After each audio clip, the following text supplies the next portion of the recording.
Hi there. This is Misha, creator of The Wandering Path and game master for our first story. Thanks for checking out the show. We're excited to have you wandering with us. The Wandering Path is an actual play storytelling podcast, meaning we're using games as a vehicle for a story, improvised by collaborators in real time. In our first campaign, Ad Astra, the basics of our story are built on the rules of Dungeons & Dragons. Maybe you've heard of it. If not, don't worry. Here's the very basics. The players take control of the main characters in our story, each with their own set of attributes, abilities, and goals. I play almost everybody else, the non-player characters or NPCs that the players will interact with, and describe the world in response to their motivations, choices, and actions. Occasionally, I might invite our players to play other roles, or invite guests on for guest roles, all in the name of fun and getting folks involved. Whenever a player wants to do something that carries with it a possibility of failure, like investigating a room for clues, convincing a stranger, dodging a falling boulder, or attacking a monster, I might ask them to roll a die. In D&D rules, that's usually a 20-sided die, or D20. Their character may add some modifiers to that roll depending on their individual skills, and depending on the result, we describe what happens. A 10 is enough to succeed at something an average person could do. A 15 is usually good enough for most smaller things. A 20 is great, and a natural 20, rolling the highest number on the die, that's the best anyone could possibly do at it.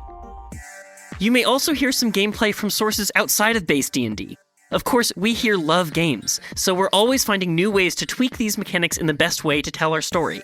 Whether that's adding in new rules we made up, like our flirting mechanics, or found in expanded modules, like Valda's Spire of Secrets, or hacked in from other games, like Urban Shadows. We love it all, and it's all in service to telling our tale.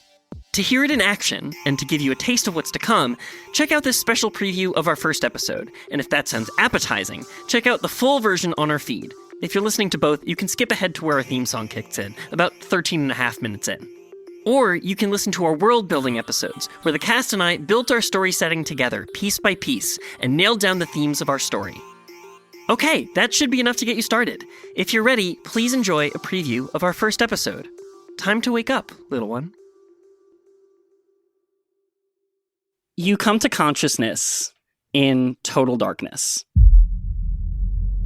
You can't see anything in any direction for as long as it goes. You take a step forward, and as your foot hits an impossibly smooth surface in black on black, a tower of glowing crystal formations spawn beneath your feet, descending into the depths below. And every step you take spawns a new tower of crystals, leaving a trail of them behind you. I want to roll our first roll. Oh my god. Holy moly. I want to roll a wisdom saving throw. Oh man. What up? 15. 16. Would you believe it or not, or not one? No. Oh, what a way to start, Lynn. It's not going. And I have proficiency in that. I have +5 to this. Oh my god. Something feels right about the first crit of the campaign being a 1.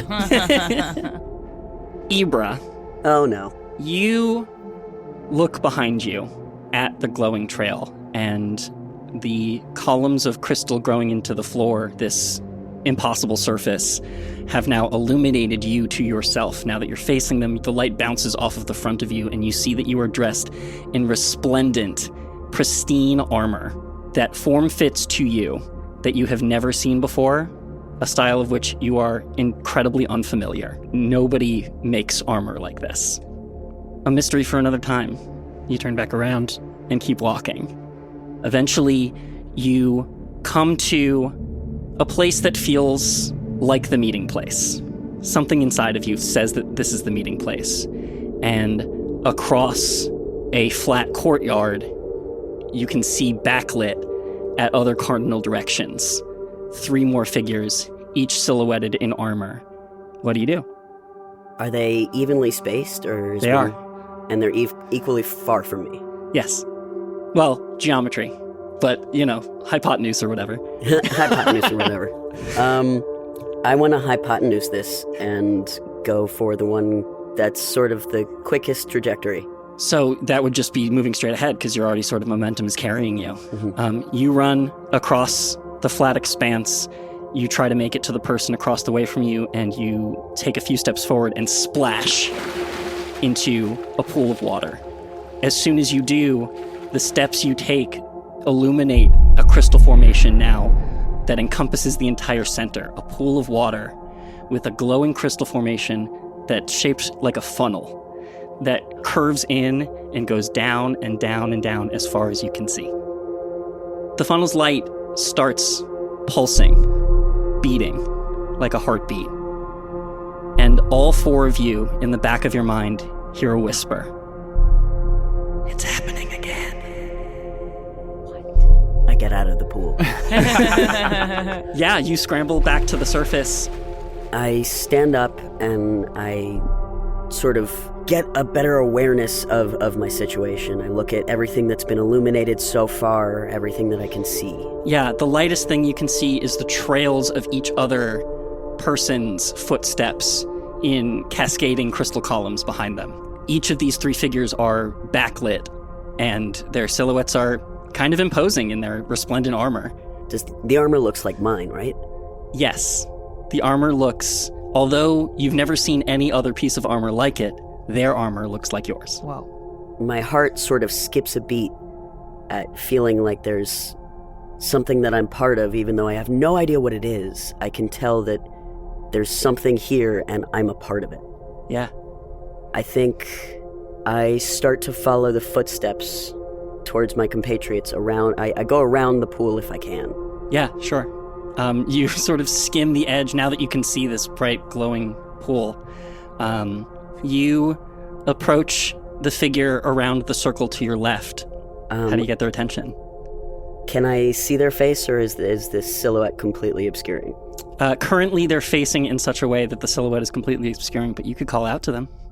I call out very tentatively, "Friend?" JJ, is that Ibra's voice?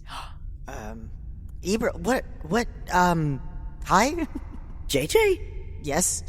Hold on, this is not Gwen's office. What? I really hope not. Just at that moment, a star ignites overhead, illuminating the entire rest of the courtyard below around this strip mine filled with water. You can now see the faces of the other two figures. It's Gordon and Fran from Boggins. What? And they're dressed in exactly the same kind of resplendent armor that you are.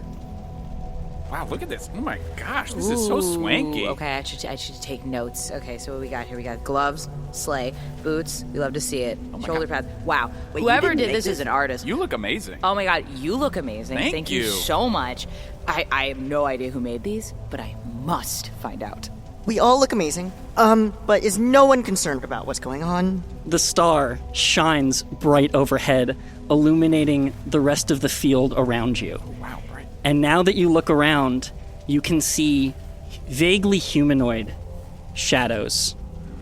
Okay. The front of their heads all tilted up, looking directly at the star. Myriads and myriads, infinite forms stretching into the dark distance, are now slightly illuminated by the star. They stand there, shadowy mouths agape, mesmerized, and you hear the voice again. They don't remember. How could they? Yo, you guys heard that too, right? Absolutely. Oh my god. Yeah, this is getting a little creepy now. Yeah. Did we take something? I think is that telling us to whisper, or are we not allowed to I don't know. I don't want to spook these other guys. Can I look at the star? Yeah. Roll a Constitution saving throw. Oh my god. Roll better this time. That one, your eyes are burned out of your head. 15. You look up at the star, and the center of it is blinding, especially in the middle of this vast darkness. But the more you look, as your eyes get attuned to the brightness, as you shield yourself in just the right way, you can see that this isn't just a burning circle. This star has points, that it's a four-pointed star ringed by a rainbow corona. And actually, as you continue to stare at it, the corona, it's hard to tell, because what does light look like when it's spinning? But you do get the sense that the corona starts spinning faster and faster, and it expands outwards.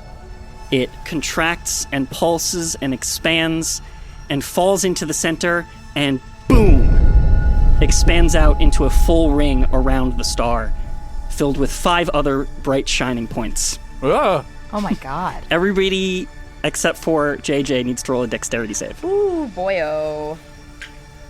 Oh no, 1. Oh no. Oh no. We're getting them out of the way. We're getting them out of the way. It's fine. Imagine if you're nat ones and I just killed you in the opening sequence. Honestly, In the baller. dreamscape. 16. 15. Okay. The light blasts outward from the center of the star, and eventually, after a moment, the shockwave reaches the surface of the water, expands outward across it, and blows everybody backwards. Oh my god. Fran, the blustering wind, howling wind, sort of knocks your face aside, and and you lose sight of what's going on. The rest of you can see that whatever smooth glass-like surface you were walking on before you got here gets blasted away by the shockwave. All that's left are floating platforms wherever your footfalls created a pillar of crystal. Okay, this is officially the weirdest dream I've ever had. Around you, the phantasmal forms have their surfaces seared away. It bleaches the shadows white and whips across the heads of their forms and draws long, wispy tendrils out of their heads. It blasts the smooth surface of their faceplates away until there's a grimace of baring teeth. And they're all still staring eyelessly, wordlessly, up at the crown of light. Is it loud, or is it, you know, like, do we hear the wind rushing and the burning and all of it, or is it more... Unsettling silence. Yeah. Imagine both. No, I don't want fucker. to. Is it like that thing that what happens after like a concert or something, where the rush of your own like blood in your head? Yeah, Ooh. I think so. Yeah, your heartbeat in Yeah. your ears. Super But loud. it's coming from somewhere external. Usually with that sound, I can tell, like, oh, that's in my ears, that's in my biology, that's like a sound that my brain is creating. You can tell exactly where this is coming Oh from. my god. We don't have swords with this armor, right? We're just in armor. Have you looked yet? Ooh. I start to feel around my body. You feel a weapon belt with a scabbard Ooh. and pouches for different materials and vials for different concoctions. All of them are empty. Bummer. You hear the voice again the moment you can hear sound again. Someone should warn them. I definitely draw my sword. I don't know what at, but I'm freaking out at It's this just point. the handle. You don't right? have a sword, it's just the sheath. The holder. Oh no. You grope for your sword, hoping desperately that there will be something there to protect you from whatever is coming from above, and your hand gropes air, and you feel nothing. Oh my I'm gosh. gonna just start going up to. How far away are the humanoid figures from where we are? Yeah. They're standing on your footsteps. They're 3 feet behind you. Okay, I'm gonna turn around and start like shaking them. Like, you gotta get out of here! You gotta get out of here! Roll a charisma save. Oh my god! Oh my god! 14 plus 1, 15. This one turns its gaze away Okay, towards you, nice. and it has no eyes. It just has like a Okay. faceplate All right. drawn back into tendrils, Okie dokie. Okay. and its teeth bare to the surface, open slightly, and like a raspy breath breathes out into your face. Okay. All right. Very cool. You should still go get away from here. It's dangerous. I don't know. Somebody told me to warn you. Do I have my shield? You reach onto your back where your ever-present shield should always be, and you feel it bare. Oh my god. In fact, the clasps of your sash, your belt that holds it to your back, are broken, as though something tore your shield away. You look back up to the sky, and a streak of golden fire comes down from outside your field of vision and collides with the crown of light. More unseen force blasts outward from the center, blowing the phantasms to ghostly ash and dust around you. The only platforms left are the ones you're standing on. I need everyone to make a strength save. Oh my god. Jesus. 19. Nice. Oh, that doesn't help. I have a +5 to this save. I rolled a 4. I got a 9, baby. Not gonna do it. 13. So then a 3. Gonna be honest, this is all a little too much for Junior Baker. Have to tell you. Yeah. Ibra and Gordon, you are blown off of your platforms. Sick. And fall into the now ash-white void. Sick. Fran and JJ, you manage to hang on to the edge of your platforms to hear one last message. The path is set, but maybe not the destination. Okay. You can resist just long enough to hear that one extra message before you two are blown back off of your platforms and blown into the endless white void, backwards and backwards, falling and falling, until your entire vision is white. Time to wake up, little one. Lots to do. You're telling me, buddy. Oh my god.